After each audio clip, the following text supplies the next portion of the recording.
It's the weekend. It's mailbag. It's grey and wet outside, but I've got three little rays of sunshine to brighten up the day here. On mailbag, I'm joined by Dave, Paul, and Foxy. Lads, we shall get straight into it. I'm going to start with the hot topic this week. I'm going to start with one from Liam. So, has this Castor training gear given you hope that the kits won't be totally jarred? I've only seen Tim so far. I haven't. Is it for sale on the website and all that now? Is it? No, it's still not out, but we know exactly what the home kit's going to look like, and I think people are going a little bit mad about that custard yellow training top, which is very nice. But for Seen me, that? I can't get past the wing logo. I'm Can't not get saying past that. I have sympathy with is it Castore or Castore? What we going with? I reckon we go with Castor. Leave the accent off. Yeah, yeah, it's a bit shite, isn't it? From the Whittle, aren't they? Are they Yeah, really? Bromby Oh, Beats. isn't it? Yeah, Yeah. Yeah, it's is a team of brothers who've made it or something like that, and it started like it went At big. their parents' kitchen table, yeah. Really? I mean, I wrote an article about them about They 5 years. must have a massive kitchen now. I know. Paul, if you wrote something on him, is it the trusted story of riches to riches? No, I don't think so. Well, No. basically, what they did is they went to uni, didn't they? And they dropped out, but they only dropped out because they were able to get finance from oh my God, Deloitte. Basically, they knew people, so it wasn't riches to riches like that. But not There's quite rags to riches. not quite rags to riches. I'm No, skeptical about them. they went to uni, so I don't think. And from the Whittle, there's no way that you can say it's rags to riches because you would say it was just like In Les's house. I was going to say, I'm from Will and I went to uni. Have you noticed why he always blares up his back down there in the West Well, Wing? Oh, it's because you can't see the gold chandeliers and stuff I like was that at the gonna bottom. say, That's yeah. all that is. Dave, I've sent a video of my new house to Les, so he's not going to let me get off with this. So I've Oh, got he to lives in a start playing frigging my mansion house. now. I don't want to see what the posters you've got in your house, mate. To be honest with you, but going back to that top, I'm starting to wonder with all of this new gear from them whether what people are thinking if you just put a Hummel badge on it instead. Obviously, they'd like it more because it was Hummel. But would you compare? Like, would you think differently about what it actually looks like? Do you know what I mean? It's a Like good that. question. Well, that custard one there, I didn't think it was crap, to be honest with you. No, But it's like, it's it's, it's a nice training top, yeah, it but is. I just I hate that can't. logo. I haven't It seen can't be it. the home one either, can it? That can't be the home one. That's What just. what do you make? What do you make of the home top? Um. I I like mean, it. It's quite. Well, it's I just mean, like it's normal, blue isn't and it? white, so Yeah, Yeah. exactly. Yeah. I've always wanted us, and it'll never happen. And I have arguments with people a lot of the time when I say I'd love everything just to be blue. Even the away kit. Yeah. No, Yeah, really though. You could We'll pull never like, lose against Chelsea. yeah. yeah, no, like United saying we're just going to bully everyone in transfers. We're going to wear our home kit. I don't care where we play. You If they, can't well, do if anything. yeah, isn't it a I'm fact with that you there Preston North End are the only team who can do that, aren't they? I think because he won the first because they won league. the first double. No way. Yeah, I think What a Preston. stat that is. I think they That's can wear incredible. their That. home kit wherever. So we need to get them into the Champions League so they can go to the Bernabeu and force Madrid to play in their way. Well, that used to be a thing in Europe, didn't it? If your kits clashed, the home team would wear the away kit. No way. No. That was. I'm sure That that was a thing legit. in Europe years ago. Because if you look, there's there's like pictures of teams in Europe wearing their away kit at home. I'm sure that was a thing. Yeah, Leave but that with me. I don't would. know. Do you know what? I wouldn't mind a bit of that because like you've seen the costs of it now, haven't you? Like even Yeah, the replica one's 80, and then the spanking one, whatever it is that makes you play See, like I hate that. You The need to leg spanking it one. with that. that's like 120, isn't it? So I mean, I was thinking about this, and then I thought, well, you know, if you're paying that for the away kit, surely they should oblige by saying we're going to play in that top at least 10 or in 15 of the away games. You have to wear the away kit, just to people to get the value of it. You know what I mean? yeah, yeah. 'Cause mostly it's going to be kids, isn't it? I was Most of the about to Yeah. time, say it's gonna that. be kids. You, you That's the can point. you can get that Turkish pinstripe one for 15 quid. Don't know how much that is. Have Not you the two seen? in the Don't pounds. like people are making money from like. I've seen it on like Twitter, and I don't think it'll last too long because they'll just get arrested or something. But like little companies that do it where you can send them your kit and they'll take off the sponsor or whatever it is that's on it. and they'll redo it. You know what I mean? If you don't like it, you can send it to them. I think it's a good idea, but you're probably in jail by now. Was it like Have you seen IPTV? it? Have you seen the way you can do that though? Have you No. not seen the way you can do that? Mate, Never did. honestly, there's little businesses that do that where you can get whatever, if you don't like that steak thing, that the betting Yeah. company, you can get it ripped off there if you want and just have the kit in colour and they'll sort it out for you if you send your kit. I reckon it's a cracking idea, to be honest with you, but obviously the companies will be all over that. Yeah, but it's good for like discouraging betting companies and betting sponsorship Exactly. for young people, anyone who's under 18. Because you know what Tom was like, he looked about 35 when he was 14, didn't he? So, but he shouldn't be wearing, like company. betting stuff. Although Yeah. he cleans them out now. He's 19, so Yeah. If you wash it, over 40 degrees 3 times, it comes off anyway. oh god, yeah. Oh, Just yeah. like this. Go back to the old days where you could just rip it off after one wash. This Yeah. is something that's like really wrecked our heads. So like I've got all my old 90s shirts and stuff and 2000 shirts, and the kids have taken them, And they're still fine. and the mums washed them, and the sponsors peeling off. I've had these shirts for like 30, 20 years, and now the sponsors peeling off. So the Black Knight one. With The gold. outside stitches gold stay in though, trim. don't they? You can still see the outside line of it. Yeah, it looks crap though. It's just hanging Yeah, up. yeah. But one sponsor that will never peel off a kit is the old 1-to-1. Oh yeah. Mm. That will bully outlast the shite. kit. That's like furry, wasn't it? Yeah. And like Yeah. cardboard. Just Yeah. 1 second. I'm going to show you my FA Cup 1995 one. I'm going to go and get it, and there's nothing wrong with it. It's been washed 1,000 times. Yeah. Mate, I can't help but feel when you said I've- something like I'm going to show you. Just I've like, got the same one. I'm going to get mine as well. oh I've got my that upstairs as well. Oh, yeah, all right. I'll just sit here on my own looking at the screen. Eh? Great podcasting this. Foxy, where are you on the Castore gear? What are your thoughts? Have you seen any of the other Yeah, teams? I've seen the home version. It's a bit bland. It's a bit Rangers, Yeah, but for better for worse. No comment affiliated with that, but it's just a bit bland. It's a bit. I quite like Hummel. It's a bit staunch. Yeah, I'm conscious where I go with this, but I'm not a massive fan What's of he doing here? That's the original shirt. Right. The thing he's come off though, your collar's fucked. Yeah, but little we're badge. talking the sponsor. Oh, the sponsors sound. What happened to the collar? The little badge is gone. All right, you've ruined it. A lot of people complained, didn't they, about like we should be doing something a little bit more nostalgic for the kit in the final season. Yeah. Sort of agree with that. I know everyone have had the emails already, won't they, about the thing you can go and buy for a ridiculous amount of money as well, the book, commemorates Goodison and things. There seems to be a lot of things that have sort of, edged their way into, do you want to buy this? Do you want to buy that? And there's a lot of money there if you look at some of the things that they want to. Oh, it's only going to get worse. Well, someone put a list of it together, and like if you wanted anything that was to commemorate what Goodison is, you can already get stuff at over like 200 odd quid if you end up getting everything so far.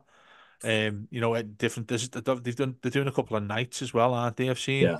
Yeah. Which I mean, obviously that's not a thing that people you deter from going to something like that because it is special on its own, isn't it? But I'm just dreading how much it's going to cost us to take our seat with us, genuinely, because that's the one thing that I'm pretty much bothered about is taking my seat with me. I agree with that. Yeah. That's the only thing I'm bothered about, to be fair. That commemorative box and stuff, it doesn't. Yeah. The thing is, what everyone's going to do, everyone's going to get the seat and they're just going to be sat at home with this bit of plastic they don't know what the hell to do with. It's going to be that's it, mate. I mean, I've had that with me missus. She's saying, where are you going to put this? You're not having it in this part of the house. I was like, toilet seat, something like that. Do you know what I mean? That'll do the trick. Yeah, but for mine... God, sorry, God. I was just going to say, if you kind of set up a seat framing business now, you'd make a fortune at the end. Oh, God. Yeah. What 30,000 seats to be framed. Maybe agree to buy them off a club first and then just sell them. Yeah, nicely done. It got me that's what happened with the Shite when they did it. When they changed their main stand, was it like 6 or 7 years ago now? Initially, when that ended on the final day, loads of their fans, and fair play to them, like just ripped it out, and took it with them. Which obviously, it's not going to happen with us because there'll be all sorts of restrictions about that.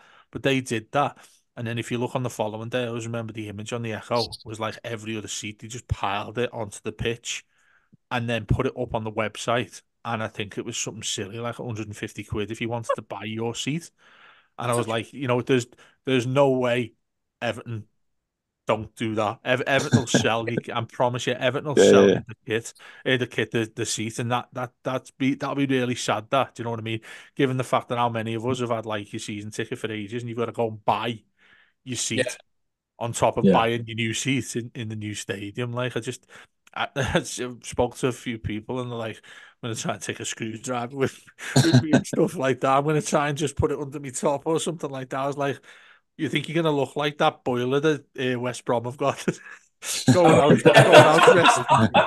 out dressed in a square, just a cube Yeah. edging I, your way I out. reckon the game before Southampton game will just loosen it off then. Yeah, So people aren't really watching, so it's like nice and loose, and then Southampton game, you're ready to go. just rip it off. Yeah, Yeah, I yeah. mean, I Like can get out. 30,000 people go in the game tooled up with screwdrivers. Could go wrong. Well, the thing Like is, a like, millball away. I don't know where you guys are, and sort of know where about you sit, Les, but I'm right next to the exit. So I reckon I could get away with mine, and just because I'm in the main stand, it's just like 2 flights of stairs. I could leave the game early. I mean, that's the sort of thing you're paying for the price, isn't it?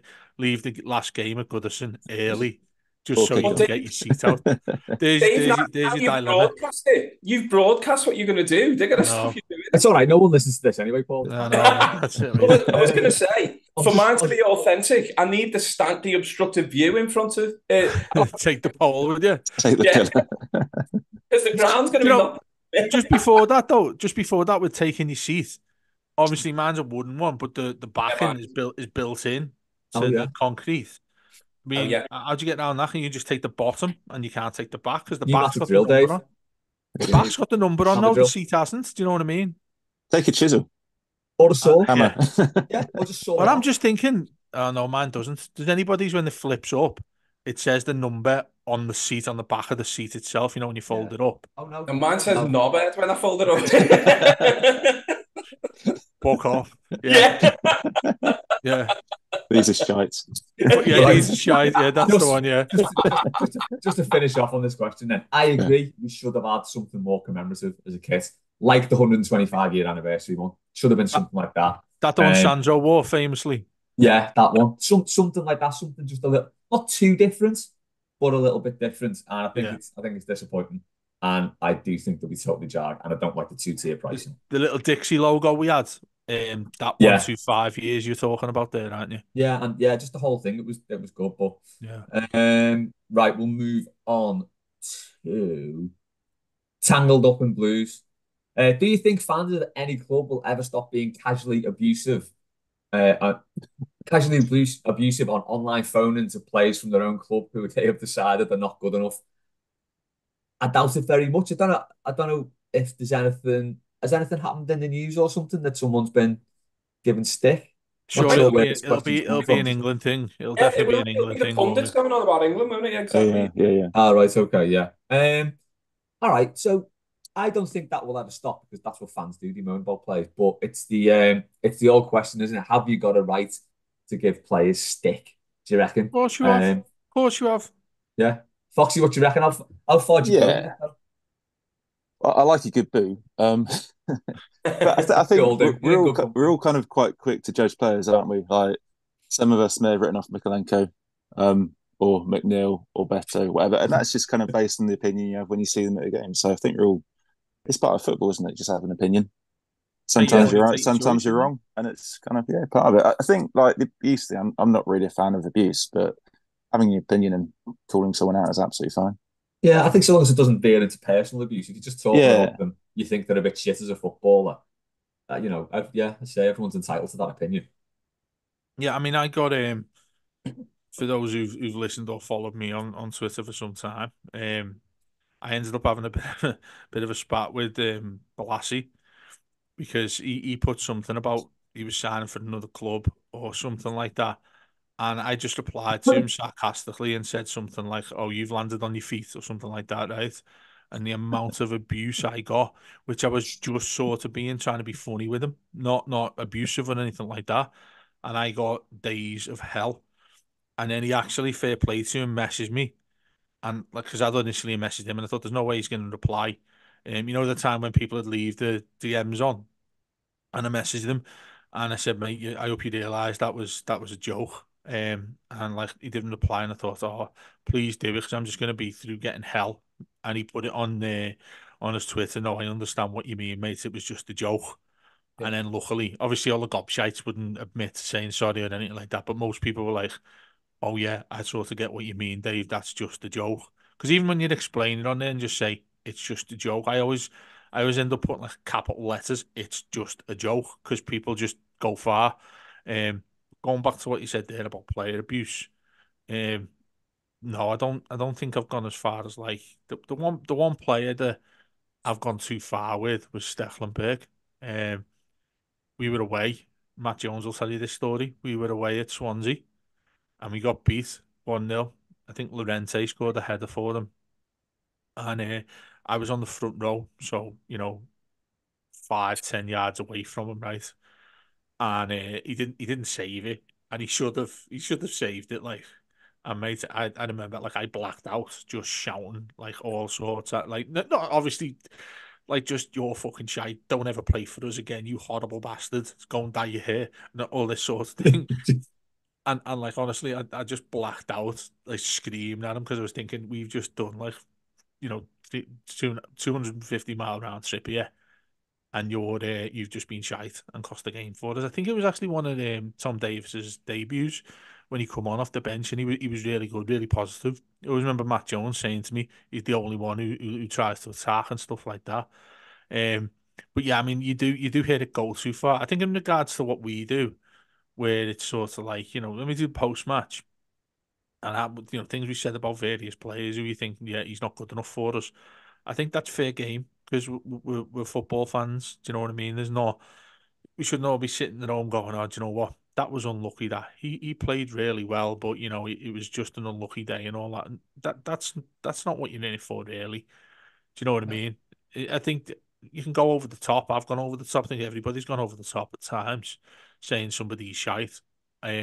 Most of the time we are correct at Everton, but it's yeah, I think like phone-ins and all that sort of thing. I mean, I don't listen to TalkSport as a rule, because I cannot stand it as a radio station for many, many reasons. But we've had it on less, haven't we? And we always mention that trip we've had down south a few times. Always end up throwing it on. And you just, I think you can just tell they deliberately take the person who's going to go outrageously silly, either one way or the other. And that's hard to listen to. You've got to be some level of gobshite to take your time to do that. Thing is, as well, it's only got worse, hasn't it, with social media? So everything now is a soundbite. All we want is a 30-second clip that you can lash on social and get loads of engagement, even if it's completely out of context. Just put that up, and whether it's good engagement or bad, it's engagement, and that's like, and it's kind of dumbed everything down. Rich, me saying things are dumbed down doing mailbag, but it kind of has. Mate, we're working at 5 Live. The amount of times he said, just take that bastard off the list here. He's always coming on and abusing all these players. You noticed you weren't on last season, most, mate? I have noticed, yeah. That's dreadful a little bit. I am joking. I'm surprised at what Dave said, though, because I don't see you as that type of person. You're not a ranter of the raver for as long as I've known you, mate. But it gets referred to when people think you're wrong. That's the only thing, really. You can't. I think high percentage, probably a percentage most people think of. It's higher when you think that somebody's knows that you're wrong, or they have the opinion that you're wrong. That's the person who'll go too far. Do you know what I mean? You just can't stand the debate. You see it right now. We've spoken just before we started about the election. That's what you see. People go too far. Do you know what I mean? But we've got to a point now. It's evolution, and I don't mean in a good way, is it? Because it's the same in every walk of life. Boundaries have been broken. Like, you look at 24-hour rolling news coverage, like, yourself, Dave, and obviously we've got that in sport as well now. But as soon as one thing happens, an atrocity could happen. Like, a kid or something, without mentioning any of these, but let's go back 15 years to one really important thing that happened in Liverpool. And that was, everyone was shocked for days and days and days and weeks, and rightly so. Now, it's happening all the time. And then there's another, let's move on to the weather. It's like, don't get me wrong, I'm not saying that they're disrespecting it, but the same in football, where it's like now, everyone thinks it's fair game. I don't think personally it's anyone's opinion, and it's up to them because they're then going to take the consequences of things.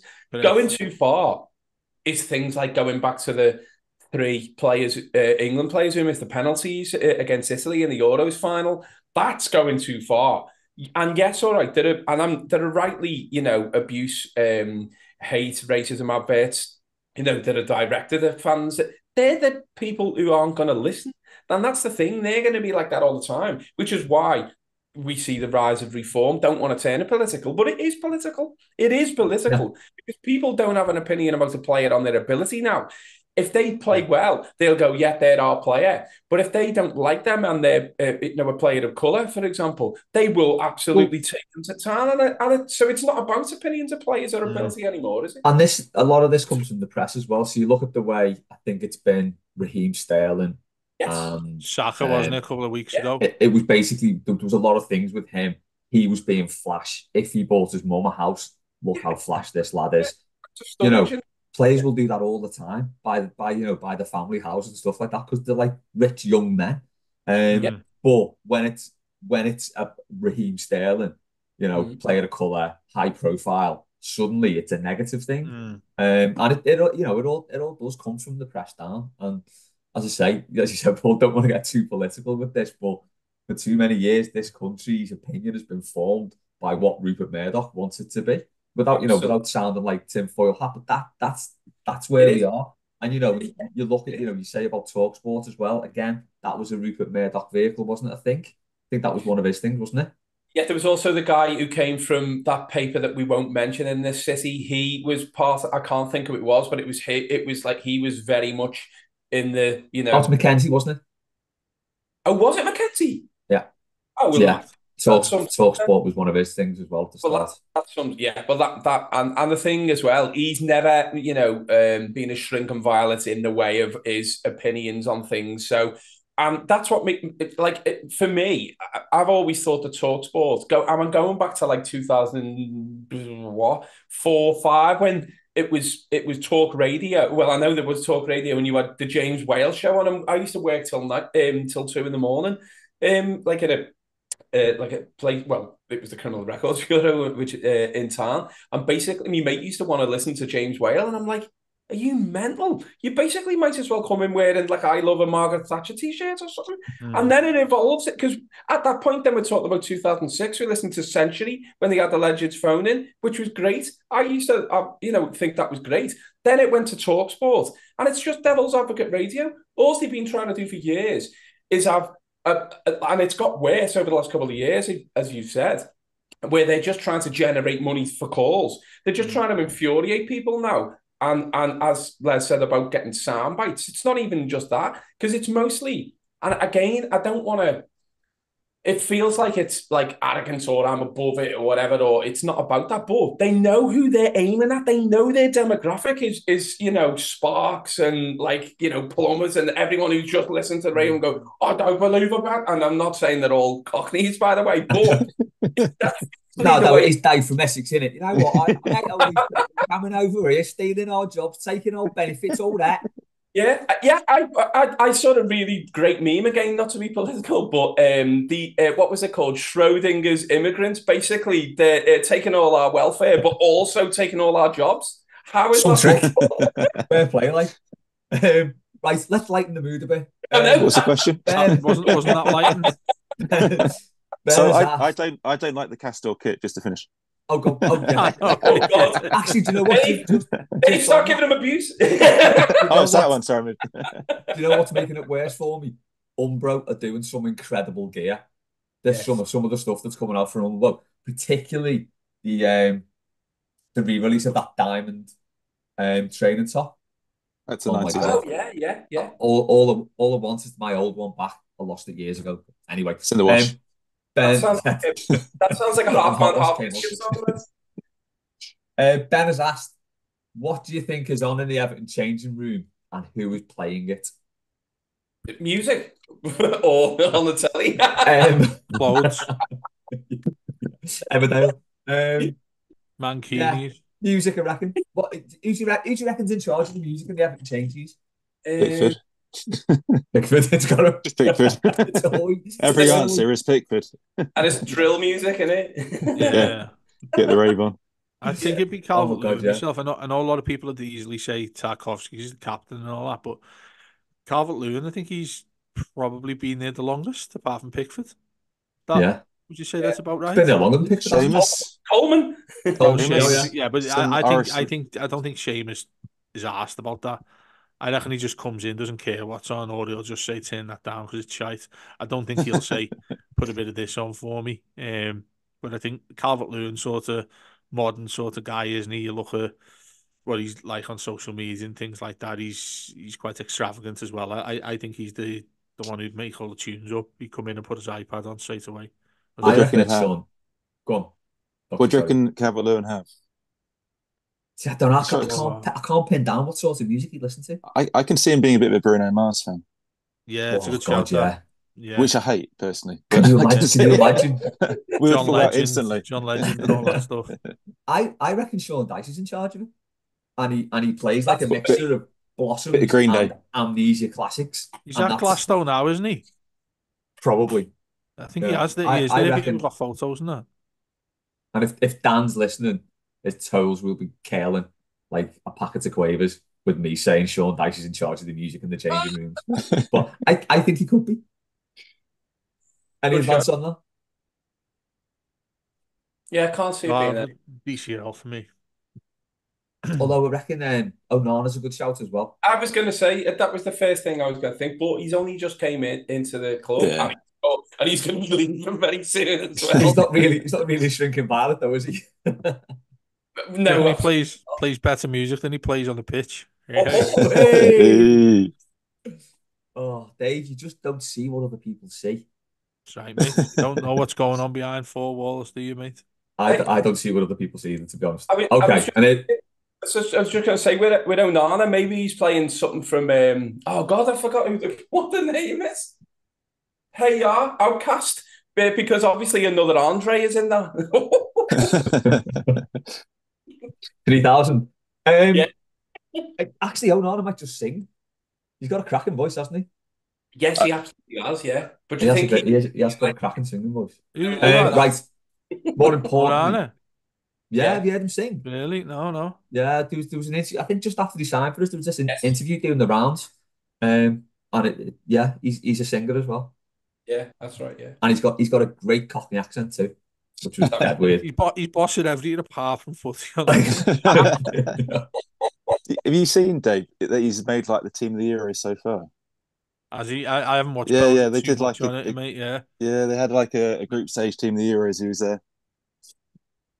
You can do that. I hope he does that, mate. I hope he goes. It increases his value by another 10 million. I was going to say, mate, go and win trophy of the tournament or play whatever it is. That'll do me. Second part of Ben's question: what songs would be on your changing room playlist? Dargan, will come to you on this one.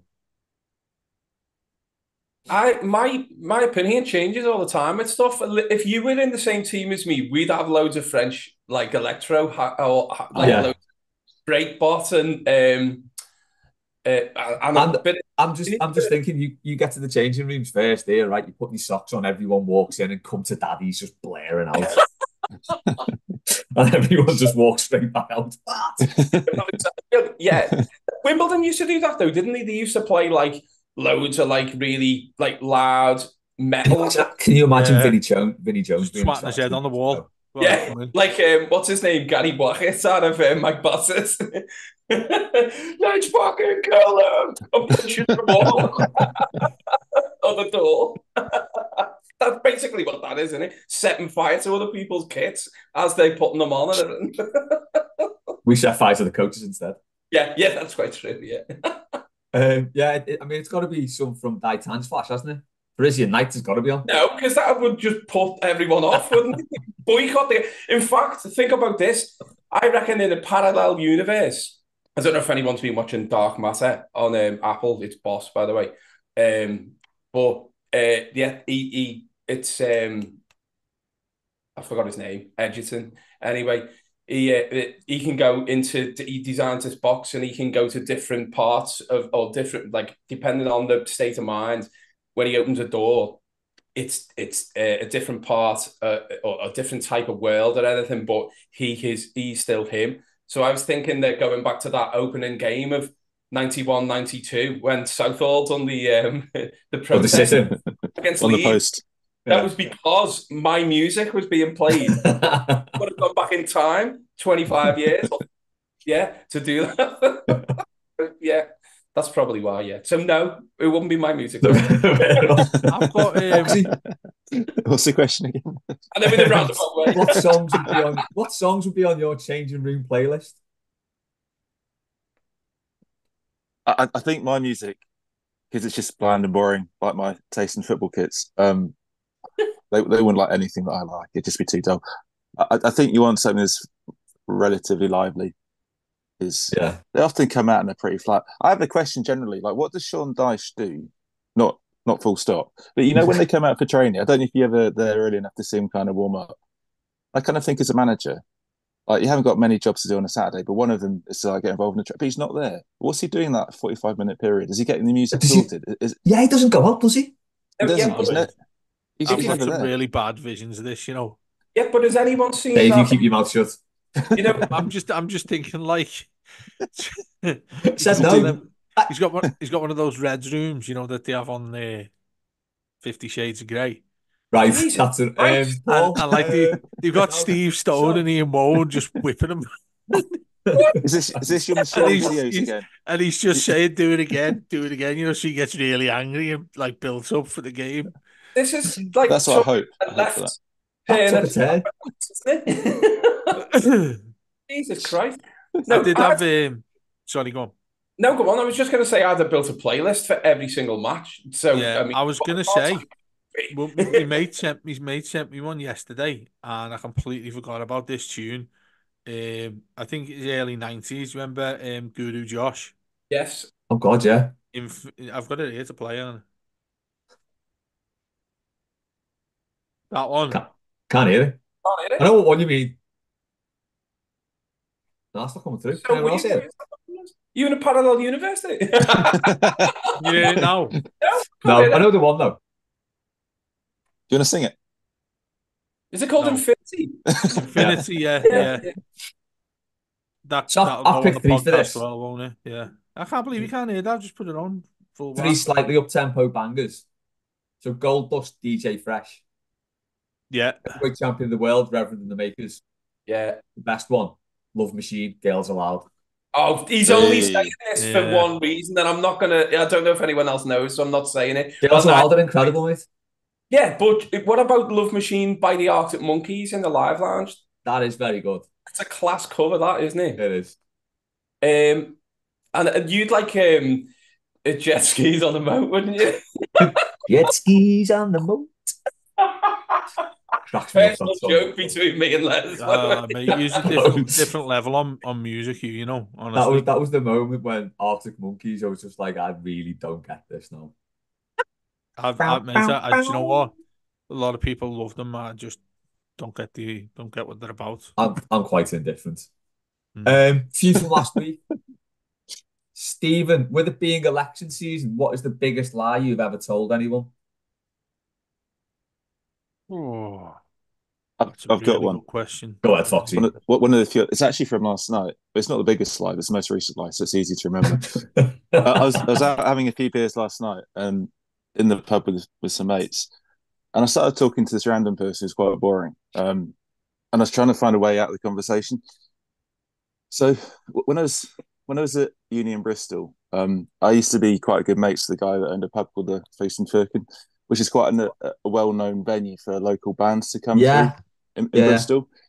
And it's like back late 90s, early 2000s, and you get all the indie bands coming through, which is great. So I've forgotten half their names, but people like Llama Farmers or Gay Dad and stuff like that. So famous for like 10 minutes back then, but not really. So the lie I told last night, and I don't even know why I went this way, I said I was part of a band, so we were the house bands there, and we were kind of warm up for everyone beforehand, and then like these kind of touring indie bands would come through, and I went with this for about 20 minutes, and it's just complete nonsense. I was just trying to I don't even know why I did it, and I was halfway through, I was a bit pissed, and Why did I start this? so I made out that I was a bassist in like a like the local band for the Fleece and Firkin, and kind of just warmed up everyone for like the main attraction to come on. Did you just end up dropping loads of indie band names, like obscure ones? Because I was, I mean, I used to go and watch a load of indie bands back then, and generally was there as they coming through. I can't remember a single one because it's like my brain had gone. What did you say your band was called? What was the? So I was. So there's a semblance of truth to it. So I was in a band called Abbey's Dream, and I did play bass in the band, but we were shite, like proper awful. We would never have been a million miles from the Fleece and Firkin. Like I knew the landlord pretty well, and he would never even vaguely think of having us play there. See, this is it though. In every good lie, there is a little grain of truth. You need that little thing to anchor it onto. So you being a bass player in a band, should have called yourself Special Guests. Nice. That's got to be the name for a warm-up band, doesn't it? Yeah. Or Bristol Titties.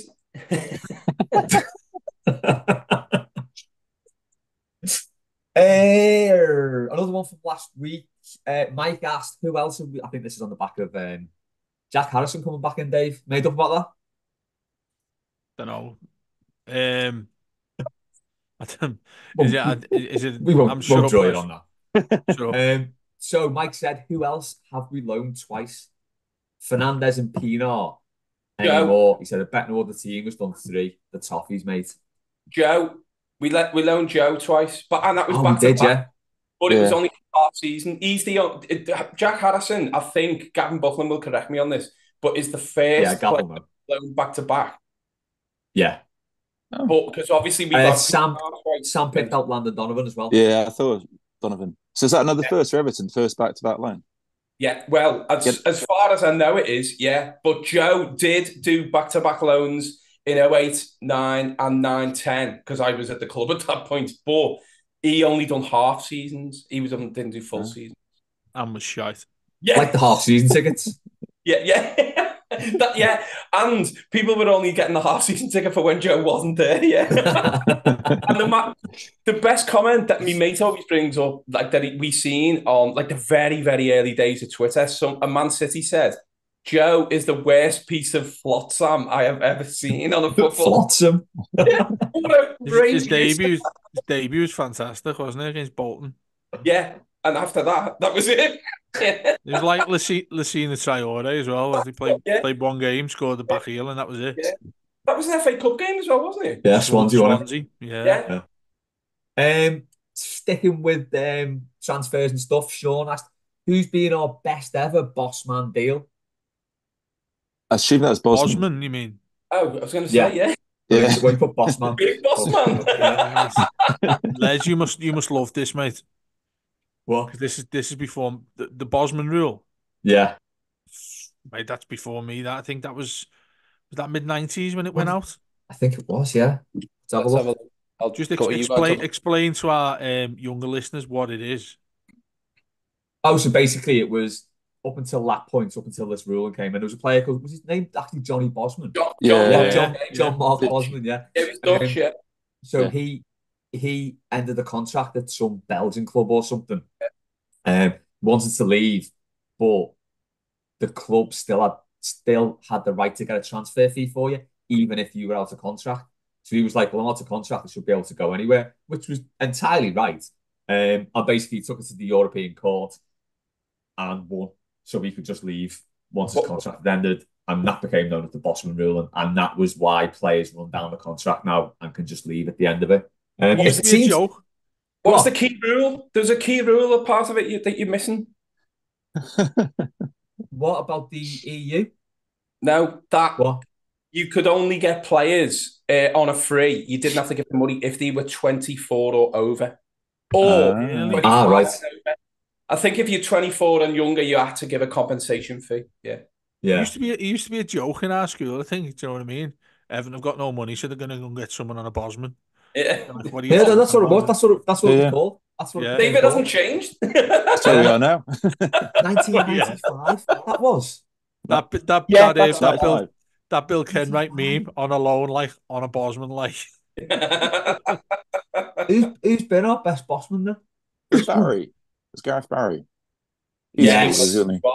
But he was on loan first.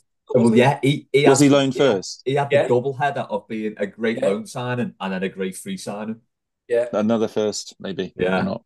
Oh yeah, because that was it, wasn't it? That loan year took his City contract to end, didn't it? So he just came to us on a free. Brilliant. Yeah. Tarkowski was on a free, wasn't he? Tarky's been good. Yeah. Pistone, what was his game? He come back, didn't he, on a free transfer after he got sacked or something? After about 3 weeks, wasn't it, after we released him?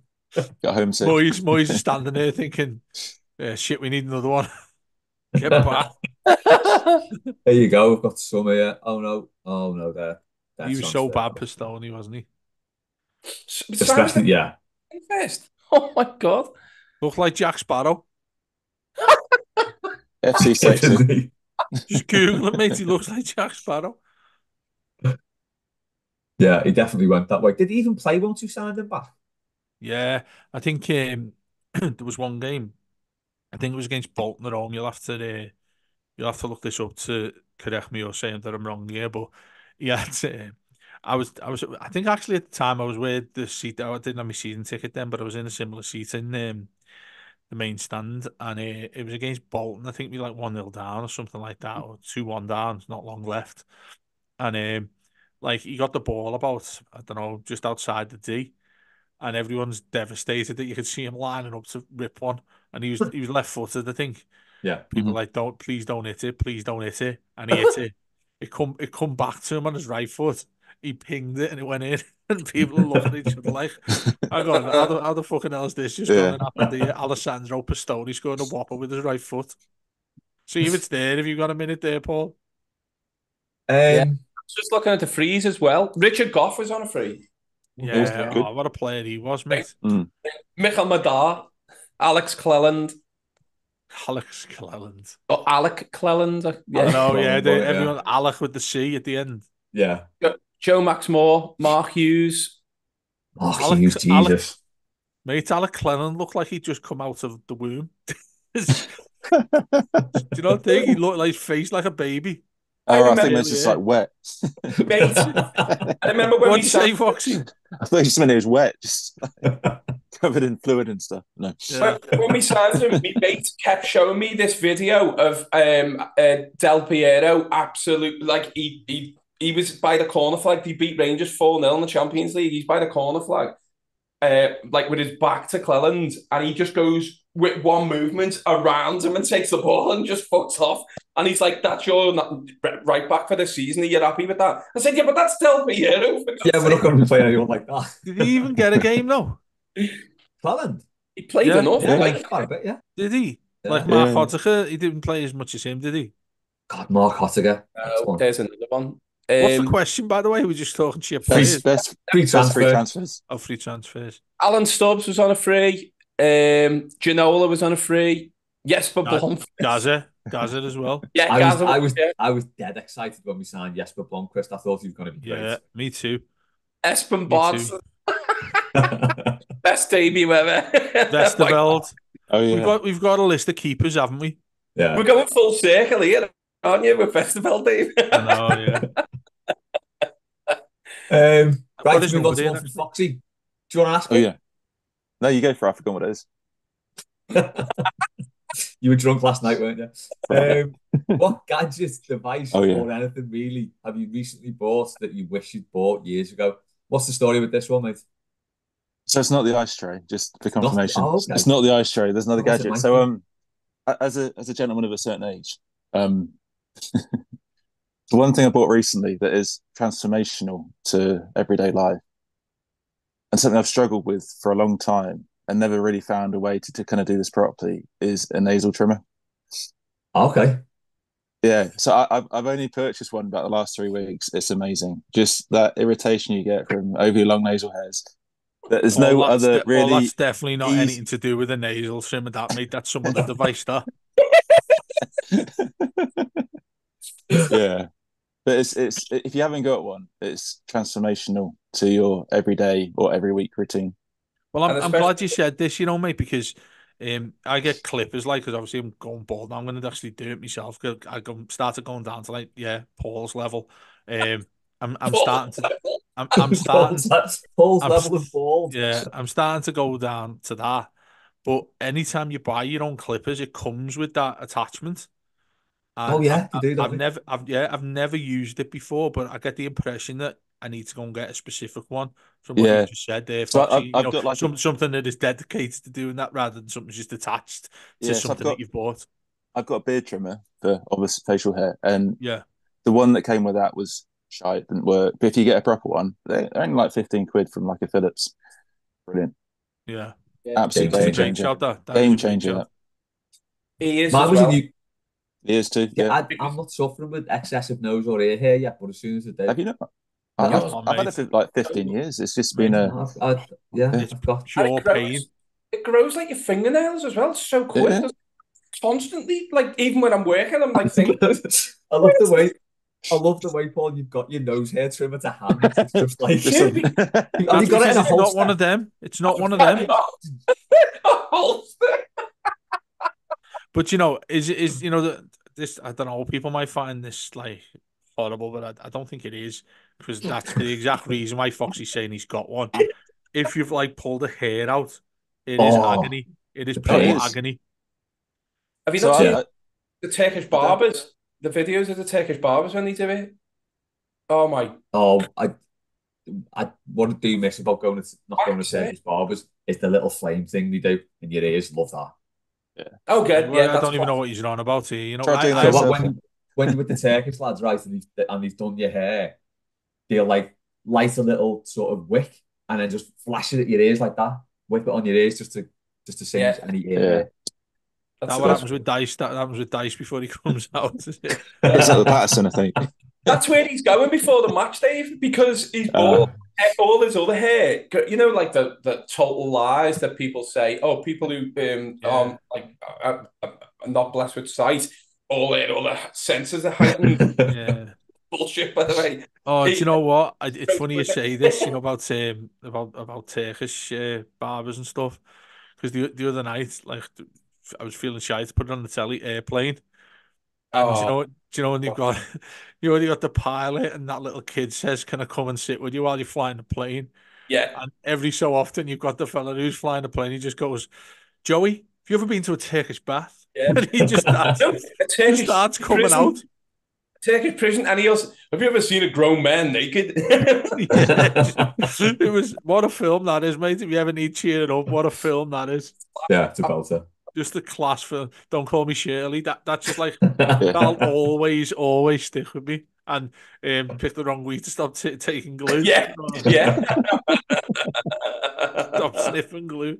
My gadget, rather boringly, is a new tin opener. So we've been getting by with this crappy, continually rusting tin opener that was just getting really hard to open, and I just got a new one. Dave, it's like when the scissors glide. Oh, is it? Game changer. This new tin opener. That might give me a semi on that. I'm like semi. Well, do you know what the worst thing is as well? Like I'm strangely I like spaghetti, you know, tin spaghetti, Heinz tin spaghetti. I like the hoops. Like the hoops, yeah, but the adult version.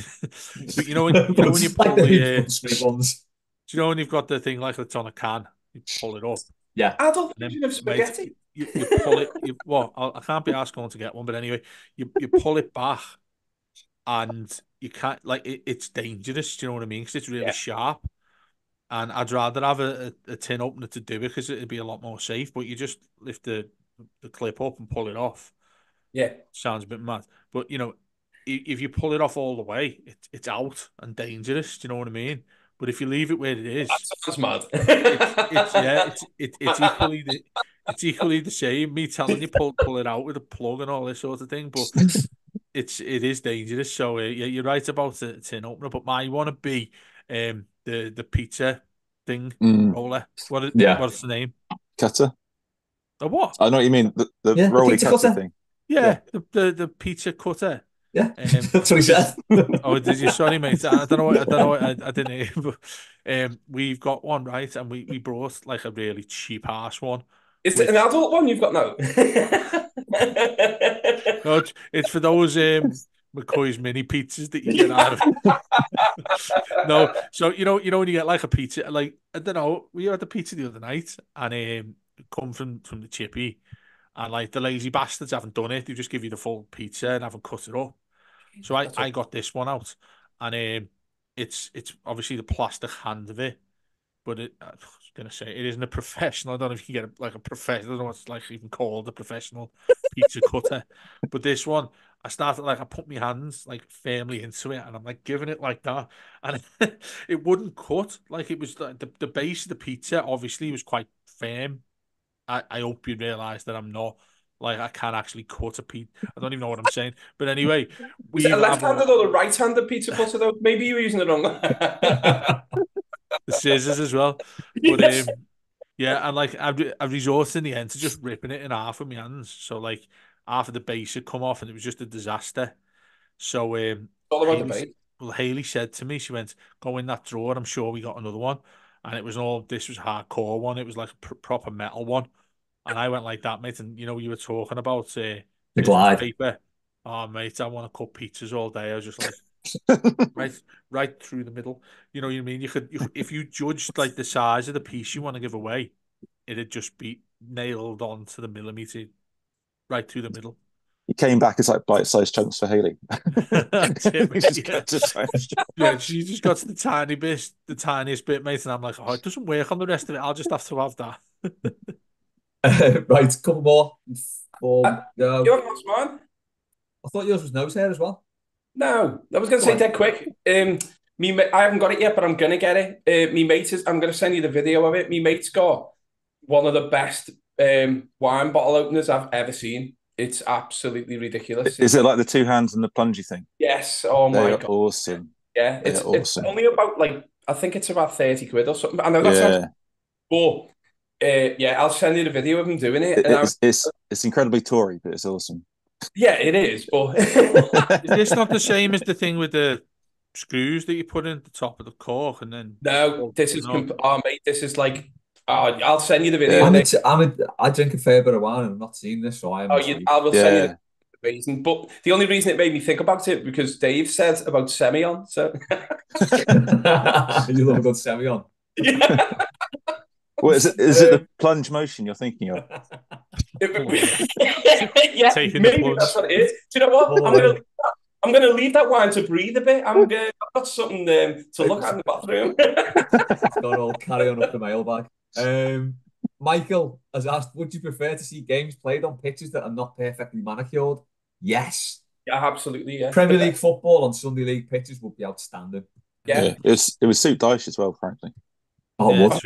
Yeah. If you bring it down to our level. Yeah, playing a fancy team. Well, I mean, I think it made games fair, didn't it? I mean, like, you know, the level of that's what I mean. You had that half a chance. I mean, Goodison, when you got to like this stage of the season, well, maybe not now because it's going into summer, but Goodison across winter used to be an absolute stinker. Yeah. And you think about other clubs you got. I always remember Bolton away was a really crap pitch as well. And what they tend to do is like a cricket pitch, they roll it out. Rather than actually there's no grass in it, they just roll it rather than there's no lumps in it and all that sort of thing. Don't mind a bit of that because people throwing slide tackles in and all that sort of thing.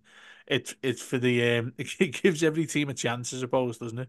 It is surprising. Chelsea was bad. Chelsea always used to be bad as well. It's surprising actually when you look back to 90s football because I always think of like really bad pitches like in the 70s where there's like one blade of grass. But when you look back to 90s, those pitches were bad. Shocking, mate. Absolutely. Chelsea always the one that was always perfect was a Highbury. Arsenal have never played a home bad pitch. They always just look immaculate. But I remember Chelsea away. It was horrendous. Like I remember when I don't know why it's in my mind, but remember when Kanu scored when they beat Chelsea 3-2 for Arsenal. You often see it on the TV. It's like one of the legendary games. Oh, yes. And it was pissing down, and you're like, that game would have been suspended if it was that wet these days. I don't know if you remember it, where he gets it in the corner, beats it was Ed De Hoy in goal, and then just scores from a ridiculous angle, and like the ball doesn't move on the floor. Do you know what I mean? He has to kick it just so it just sticks. Slightly. Yeah, exactly. It just sticks there. It's like a dartboard. And the pitches then just couldn't even take water, could they? There's a cracking clip from the 70s where Billy Bremner playing for Leeds misses a shot on the line because it it would roll sticks over in the water and he You need kicks more it of them. and it doesn't move. Yeah, there's a question for everyone there. When's the last waterlogged pitch that stopped the game in the Premier League or top division? Because I know it happened a few times. I think it happened a couple of times in the SPL. Obviously up in Scotland. That happened. I don't know if it was Wraith Rovers or something. It was a few weeks ago, and I think they had to redo it like 3 different times. Get pissed down that much. When's the last time there was a waterlogged pitch in our division? It's got to be a long time ago. That I remember the Derby, and I'm certain it was the weekend the Princess Diana passed away.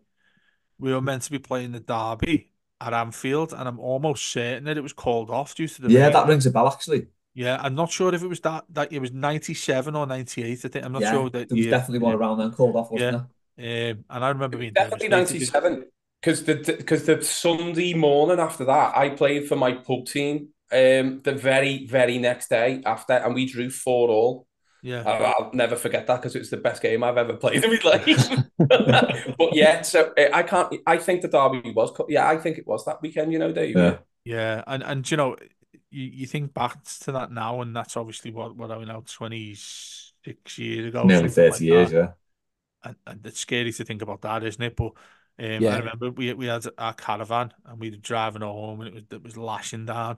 And then we heard on the radio on the way home that the Derby was postponed, and I remember like nearly crying. I was devastated about that. I was like 10 years old. Do you also remember as well, going off on a bit of a tangent here? I found the game, by the way, but go on, sorry. The big tellies used to be able to go and watch when the game was on the other, either Goodison or Anfield. Yeah. The opposite team had put a big screen on that you could go. I'd never ever went. I don't know if anybody like any of you guys went to that. No, I've never went to one of them. What was that game then, Paul? Was it right? Oh no, I found the last match abandoned them through a waterlogged pitch, and it was Watford against Wigan in 2006, 30th of December 2006, 56th minute. It was abandoned. Colton play lasted 10 minutes. Because the reason it was brought up was because the last game that obviously it was abandoned in the Prem was when Tom Lockyer collapsed at Bournemouth against Luton. So the last one before that was Watford Wigan in 2006. But I'll find out the Derby one though. Yeah, that's not. You know, I think back and I think 2006. You'd think things would be a lot more modern than to see a game end because of bad weather. That was nearly 20 years ago, which blows my mind. Yeah, I mean, you think back to that. Couple more. Chris, he's got the kids on his own for 6 nights this week. Oh, God, yeah. While the missus scuttles off to Glastonbury. 6 nights at Glastonbury. Definitely his kids. Yeah. He hasn't specified, just for the kids. Go for the kids. So far. They haven't killed each other yet. Any solo parenting disasters you can learn from. Foxy, does more kids equal greater chance of disaster? Yeah. So I've got a few. Go ahead. So I've one from 2 years ago, and it was only solo parenting for about 3 hours. Sorry, Foxy, I thought you were saying I've got one kid from 2 years ago, making it out as if you've got about 95 kids. Well, it's not far off, to be honest. Foxy doesn't have a telly in his house. Yeah. He's like Alexander the Pfeffel, isn't he? I won't say his real name, well, is what he gets called. Not you. Might be complimentary. I might quite like it. Yeah, so it's about 2 years ago. I was looking after Imogen, who at the time was 18 months. Lynn had gone out for a bit with Charlie, taken to a party or something, and it was in the run into 2 years ago. Was that the Dyche first season? I get really confused with the Everton me too. Relegation. It's hard to keep up. But it's one of the relegation battles, which I was watching closely on my phone. Imogen was watching the TV, and she went to go so I literally put her potty in front of the TV so I could just watch the game on my phone. And she went to go for a wee on a potty. Again, I was watching the game on my phone, and I was kind of crouched down next to her to kind of wipe her bottom after she'd been to the toilet. And there was a close offside decision for a goal against Leicester, and we were battling Leicester at the time. So I was just watching it really closely and not paying any attention to Imogen. She obviously got bored with my lack of parental responsibility. Oh, no. And she jumped up from the potty and put her fingers through my eye. And she kind of and it's still like not great now, but she scratched the retina and the back of my eyeball. which led me going to A&E when Lynn came back in to look after the kids. And it took me like a good month to recover. I mean, I was going to go to some... Did you go to the hospital when that happened? Yeah, no, she properly... How do you explain that? How do you explain that in the triage? Well, they were more worried about imaging. It's like, where's she now? Who's looking after it? Well, she's with her mum. It's fine. It's like, so did he not ask why you had shit in your eye? Yeah, I don't know where she's. It wasn't like. Oh no, it wasn't a dirty process, Dave. No, it wasn't that. It's like literally her fingernails had scratched my retina and my eyeball, sorry. and like inside the flesh. So it wasn't like shit. It's just shit in terms of pain. But that took like 4 or 5 weeks to kind of recover and be able to see properly off the back of it. So my advice to I've got to ask a question. Chris, if you have young children, pay attention when they go to the potty and don't watch offside decisions. Yeah, don't be watching the Euros. Don't be watching the Euros. Give them attention at poo time. Oh, mate, I don't even know how you do that as well. You know, like I haven't got kids. Probably a lot of that is to do with that reason that you're on about there. Like, I couldn't like, I just no. I know. Get the toilet, I fall down the toilet, I don't care. Just, you know, I like just couldn't do it, mate. I just could not do that. Yeah. Paul, any parenting disasters? Not that I can genuinely remember, and that doesn't mean I'm a great parent. That's not what I'm saying. I just can't, nothing sticks out at all. Mate, Tom used to come into the Radio City Town saying, "Just do us a favour and tell me dad to fuck." Well, funny story, but I don't know if I've told dead quick, but the very first time, like I went in, I said to Carlos, didn't I? Oh, I've got him at the weekend. Is it all right to bring him in? And he was like, you know, because he thought he was going to be a handful, didn't he? And I remember he was glad you could meet. Oh, yeah, but remember, you put like CBBS or something on the computer. 2 minutes later, he was looking at F1 qualifying, wasn't he? And then he was like, and then because we used to buzz to Steve and Alan Owen, didn't we? Or Carlos did, you know, when there was a goal. Yeah. So, like, and Tom would be going, like Oxford have scored or something. Like, and I was like, what?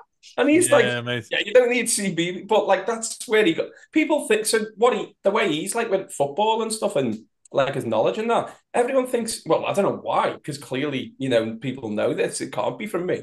But people say, oh, you know, is he got that from you? And I'm like, absolutely not. No, that's why he's good. That's why he knows what he's on about. Very, very much before his time when we were doing that, mate. Smart, isn't it? But and I like really like appreciate the fact that for you and Carlos to, you know, accept that, because he was only about, what was he then? He was only 7 or 8. He was, but. For everyone else asking, by the way, Carlos is my former colleague at Radio Yes, City. that's right. It's not just some fella. Yeah. Thought up of. It's actually a real person. Just a waiter that we know, yeah. He's absolutely sound, as Dave will say as well. But just going back to games being called off as well and talking about Radio City. Do you remember that night you and Carlos were in Radio City when the Palace game, the Rick Wee night? The windy one. So you that Rick Wee. You must have took that well, Paul. Oh, mate, you could see Rick Wee floating past the tower. It was that. Well, the maddest thing is, right? We were in there, weren't we, Dave? And what was the wind was something like 107 or something. We got a call off the police saying if it gets above 112, we'll have to evacuate. And I was like, above what? And how are we going to evacuate, though, mate? Do you know what I mean? It'll be very quick because the column will just snap and we'll end up in like Clayton Square. I think something will be evacuating pretty quickly. Mate, the worst one, just on a tangent about that there, was the night Tim Howard scored that goal against Bolton. Oh yeah. So I've got video of it somewhere that maybe quite boring to put it up. But anyway, we tied a little piece of metal to the ceiling, you know, so you could see how much it was rocking. I'm not joking, mate. It was like properly from side to side. You could visibly see it moving from side to side. And I remember going up to the caretaker, Carl. He was a lovely fella, and I said to him, mate, are we not concerned here? Because the worst thing I thought had happened is going down in the lift. Yeah. And if that's going from side to side, there's that's going to go some. I don't know what's going to happen here. And the thing that I used to have nightmares of it several times is this going to snap. Yeah. And he went to me, no, that's the whole reason why it rocks. Because if it just stood still, that's when it would snap. It needed to have the leeway to go from side to side in order to take in the weather that come its way. So you sort of got used to it. But then when you hit the ground floor, mate, honestly, you go home and you're like, thought you'd have vertigo and all sorts of things like that. It was crazy. You could sit on the office chairs and you would rock from side to side. Yeah. Honestly, yeah. I'm glad I don't have to go back up there. Sorry, Les. Yeah, got to finish on one from Stephen. What scene, good or bad, from a movie will never leave you? Justin Long being breastfed by the monster in Barbarian is something he will never forget, no matter how hard he tries. Anyone got any clips from films that you just can't get out the head? Gladiator. I've got Gladiator. What, Dave? Just the end, mate. Where I'm not going to spoil it now because it came out 24 years ago, didn't it? At the end of it, mate, when he passes away, like I've cried over that several times when he has a fight with the Emperor, and obviously finishes him off, and then I mean it's beautiful. Finishes him off. What? Oh, sorry. Go on. He takes his head off, and then he takes his head off. What are you on about? What are you talking about there? Dave, I thought you said it was a sad ending, not a happy ending. It's a sad ending, but I was going to say the score on it's stunning. Obviously, it won like multiple Oscars and stuff like that. But when he dies and all that, and then the Emperor's sister comes up and she's got a little lad, and he goes like his name's Lucius, which is in Gladiator 2, which sounds like it's going to be absolute shite. That's coming out in November because that little lad, it turns out like he's grown up and wants to be like Russell Crowe.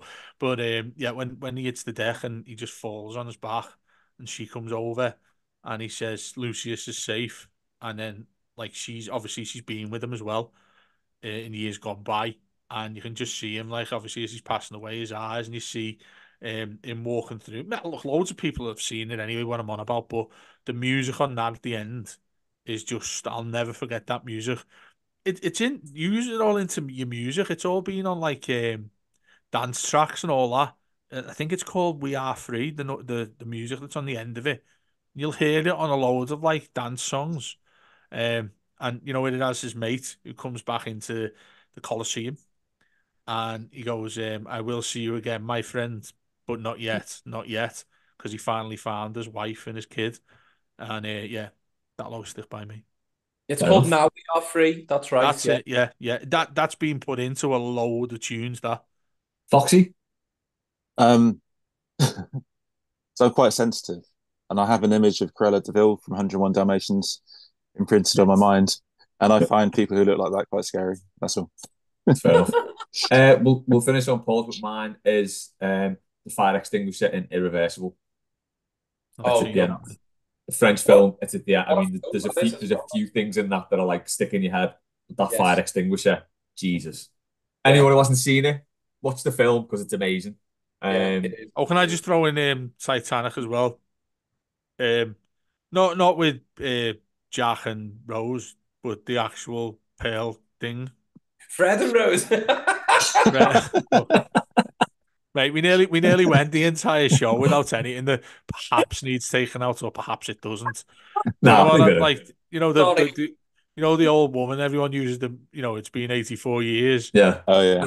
The way she's got the heart of the ocean, and just decides to throw it in at the end. Like I'll never forget that. Thinking that fella spent his whole life trying to find that thing. She had it on her throughout the entire film, and decides to just throw it.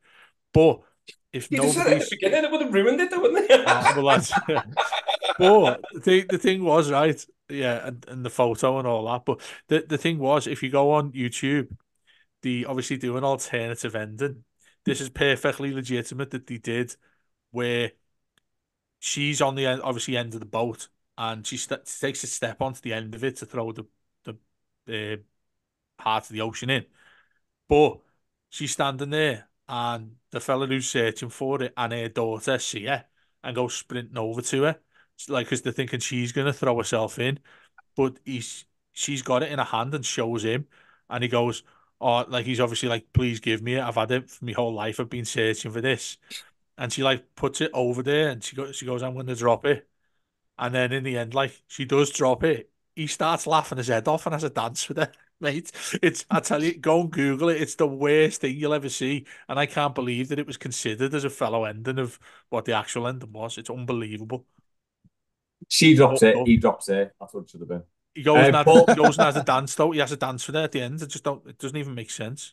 Can you rattle through yours, mate?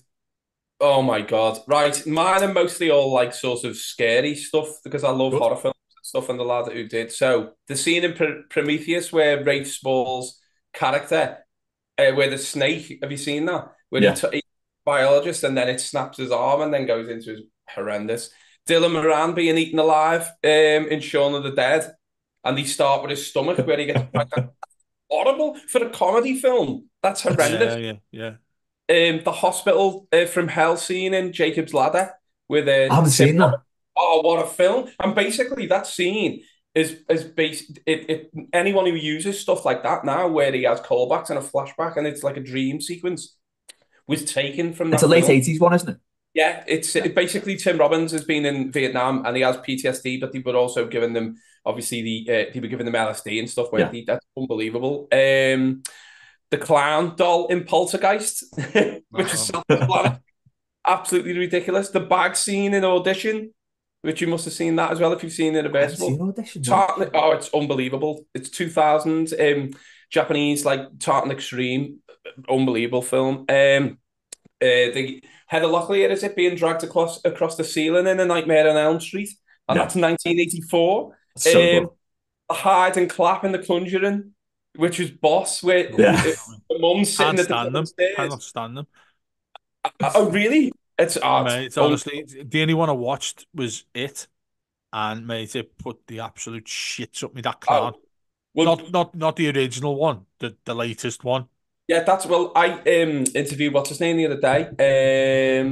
Oh my God, Bill Skarsgård, because he's got a Nosferatu coming out. He played clown. Pennywise. Yeah. Have you seen his smile? Because his smile is obviously it's scary just seeing him smile. He's also playing Eric Draven in The Crow. You know, so he's redone. The Crow's being redone, but he wanted to do it completely different from Brandon Lee. Pretty much all of Wreck. Have you seen that? Spanish horror film, which is where pretty sure no one's seen this Spanish horror film, mate. Oh, it's legendary. The people who like horror films have seen this. It's unbelievable. There's basically a built tower block, and there's like a film crew, Spanish film crew that have been sent out with the fire team basically, and they're just like doing a documentary, and they get called to this block. And then it's been redone as an American one, and it was called Quarantine. It's not very good. Wreck is amazing.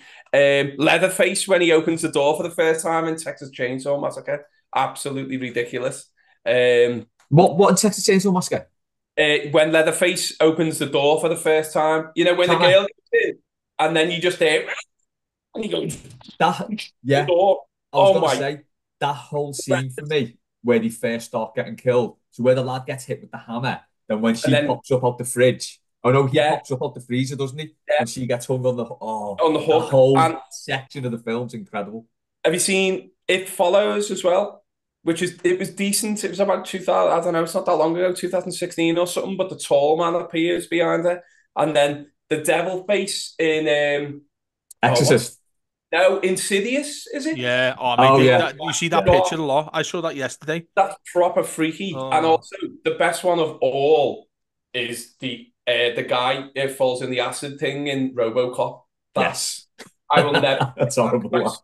So my mate, I was only about 10 or something when I seen that, because my mate was his like older brothers were watching it in like the living room, and they were like 16, 17 or something, and it was like in the summer holidays or something like that, and they weren't working at the time. We're going back to 88, 89 or something. Yeah.